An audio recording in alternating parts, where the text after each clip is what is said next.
Ezimu ku nsonga ezinokolwayo eziviiriddeko obucaafu n'endwadde mu kibuga Kampala gwe muwendo gwa kaabuyonjo okubeera omutono n'enkozesa zaazo ezitalina mbulukufu. Mu kino ekitongole kya KCCA nga kiyambibwako ebitongole ebirala baavaayo n'enteekateeka ey'okuzimba kaabuyonjo eziri ku mutindo ku kibanja mpola n'okuddaabiriza ezaayo ez'olukale okumalawo embeera eno nga Henry Kawuula avunaanyizibwa ku by'obuyonjo bw'alambulula. Tambulako mu kibuga Kampala osobola okulaba toilets empya zikabuyonjo empya ezizimbibwa ku makubo ag'enjawulo.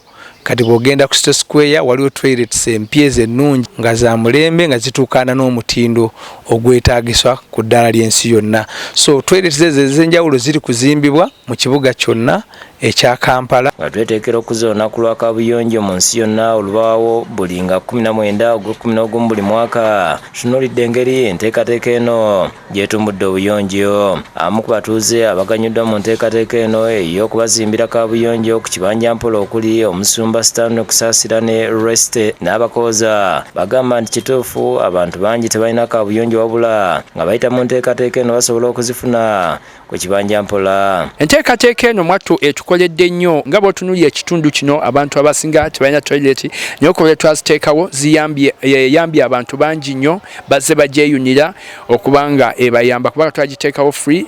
Toyi eno ennyambye nnyo kuba nali sina wendaga nga ngenda mu z'abannange banditira KCCA toyina toyi nga baŋŋamba jangu ogenda oyoze toyi anti nga ngenda mu z'abalala. Era kati mpulira bulungi, mpulira emirembe kuba nina toyi yange. Olw'omutindo okukozesebwa mu kuzimba kaabuyonjo zino bagamba nti kyongedde okumalawo obukyafu era basabye enteekateeka eno egende mu maaso okuyamba omuntu wa wansi. Baddemu bagyemu batukolemu omulimu n'abatalina bakole ki bafune toyi kuba bangi abatalina ate era nga tebeesobola. Esobozesa bamufuna mpola okubanga basobola okubanga basasula empola. Kawuula ayogedde ku bikujjuko by'omwaka guno byagambye nti bitambuziddwa ku mulamwa okugamba nti okutwala kaabuyonjo ng'ebifo eby'eddembe.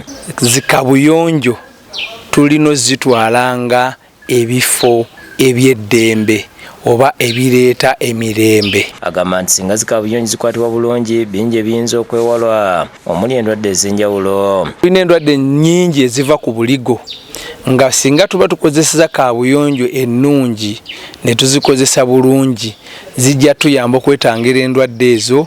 N'ekirala nti ekiva mu ekyo kyonna gy'emirembe oba ly'eddembe lye tubeera nazo mu maka gaffe nga tetuli balwadde. Enkya wano ku Bukedde TV wakubaawo okubaganya ebirowoozo n'okwefumiitiriza ku lunaku luno ku ssaawa 4 okutuuka ku ssaawa 5 mu pulogulaamu yatukyogereko nga Kawuula akunze abantu.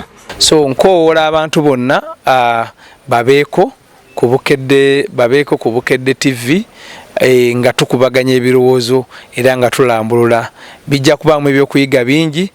Desani Mutyaba yakusakidde gwino ku Bukedde TV.